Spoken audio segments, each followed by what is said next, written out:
ইরানের সঙ্গে মার্কিন ও ইসরায়েলের সংঘাতের জেরে বিশ্ববাজার এখন অস্থিরতার চরম পর্যায়ে। আন্তর্জাতিক বাজারে তেলের দাম ব্যারেল প্রতি $115 ছুঁয়েছে, যা 2022 সালের জুলাইয়ের পর সর্বোচ্চ। গত এক সপ্তাহের ব্যবধানে দাম বেড়েছে প্রায় 20%। পতন দেখা দিয়েছে শেয়ার বাজারেও। বিশ্বের মোট জ্বালানি তেলের 20% পরিবহন করা হয় হরমুজ প্রণালী দিয়ে। ইরানের সামরিক তৎপরতায় আটকা পড়েছে 150টির বেশি জাহাজ। মার্চের শেষ পর্যন্ত হরমুজ প্রণালী বন্ধ থাকলে তেলের দাম ব্যারেল প্রতি $150 ছাড়িয়ে নতুন রেকর্ড করতে পারে। ইরাক, কুয়েত ও সংযুক্ত আরব আমিরাতের মতো তেল উৎপাদনকারী দেশগুলো রপ্তানি ব্যাহত হওয়ায় উৎপাদন কমিয়ে দিয়েছে।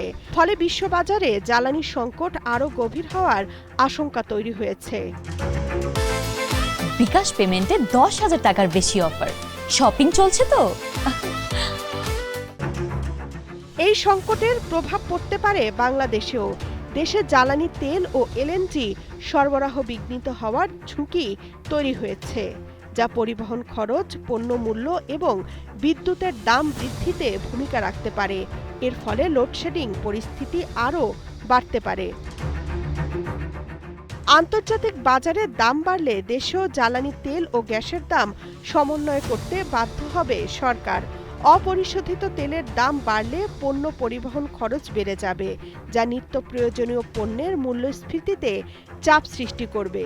বিশ্ববাজারে জ্বালানি সংকটের ফলে দেশে মুদ্রাস্ফীতি আরও বেড়ে যাওয়ার আশঙ্কা রয়েছে। আন্তর্জাতিক মুদ্রা তহবিল বা IMF বিশ্লেষণ বলছে, তেলের দাম প্রতি 10% বৃদ্ধির বিপরীতে সামগ্রিক মূল্যস্ফীতি বাড়ে 0.4%। অন্যদিকে বৈশ্বিক অর্থনৈতিক প্রবৃদ্ধি কমে 0.15%। কিন্তু সংকট দীর্ঘায়িত হলে বিশ্ববাজারের সঙ্গে তাল মিলানোর কোনো বিকল্প সরকারের হাতে থাকবে না। তামান্না তাহসিন খান, কালের কণ্ঠ।